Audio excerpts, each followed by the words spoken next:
Ani Bojo, welcome. I'm Crystal Mora. And I'm Natalie Hastings. And we're dietitians with Nojmo Intake Health Center. And today we're going to be looking at making bento boxes. Hey, what's a bento box? I'm glad you asked, Natalie. Bento is a Japanese term, and it basically just means a box with compartments. And the reason we're looking at it today is because it adds a lot of fun to your lunch. It can take your lunch from this to this. Lots of fun for kids and adults too. So we are going to look at 3 tips for your bento box. Tip number 1, prepare ahead. Tip number 2, use leftovers. And tip number 3, add some fun. Okay, so planning ahead. There's lots of great fruits and vegetables that you can chop up and plan ahead with. For example, broccoli, cauliflower, they do really well in the fridge. You can chop them up, they'll last 3 to 5 days. And if they start to go a little wilty, they work great in stir fries or soups. These are some nice sugar snap peas that you get from the grocery store. Also last quite a while in the fridge, prepared ahead of time. Celery, carrots, honeydew, cantaloupe, grapes, got some pineapple. You can also chop up some peppers ahead of time, but they don't last too long. You could probably do it the night before and make it to the next day, but wouldn't really go much beyond that. Kiwi as well, it will start to get a little squishy. Same with cucumber, I don't have it out here. And cheese, you can always chop cheese up ahead of time.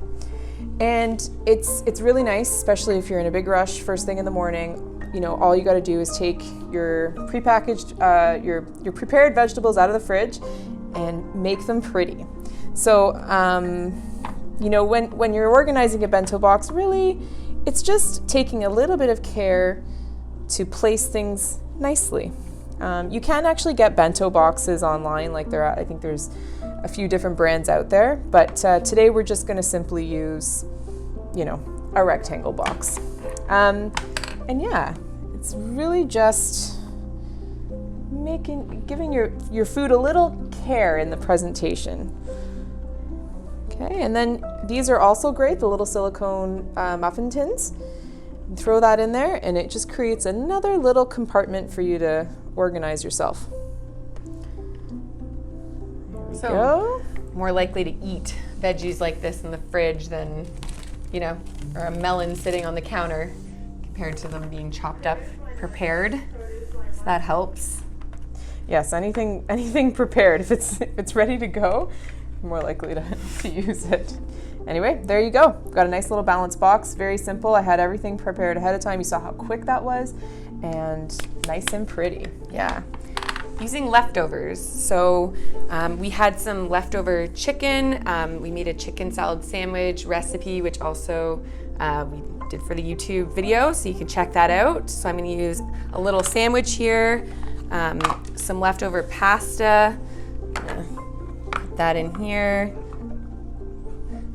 If you have any like leftover rice or, you know, pretty much anything you had the night before, you can kind of throw that in, lid on there. I'm gonna add some veggies. This is kind of fun. And some grapes. And yeah, I guess I could leave that lid off. Voila, a little lunch. Awesome. Okay, so adding some fun to your bento box. This is the easy part.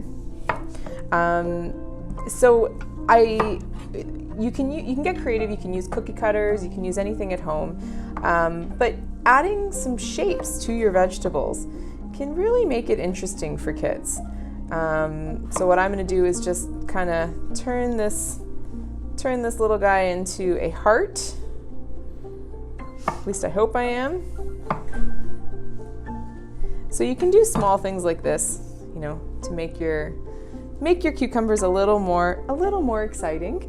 Another way to add some fun is to add some dips. And there's lots of great dips that you can make at home. You can also buy some at the grocery store if you're short on time. I've got some hummus that you can throw in there. I've also got some tzatziki, some Cheese Whiz. You can use ranch dressing, Caesar dressing. You can make your own homemade bean dips. Lots of options there. But dips certainly add a little fun to our vegetables. So yeah, and then you just, work your way around it. We'll do some carrots in here. The other way to add some fun is add some color. More colors, the better. We know nutritionally more colors, the better. But it's also really exciting for the kids too. Yeah. Oh, are you gonna throw? Yeah. You got room for this little sandwich in Yeah, here? you can squeeze them in there. That looks fun. You can probably dip your sandwich in there. Yeah. Yeah. So really simple. Just thinking about compartmentalizing your foods. Well, now I know what a bento box is. Let's see if you can fit that into your schedule. Thanks for tuning in, and we hope you enjoy making bento boxes at home. Cheers.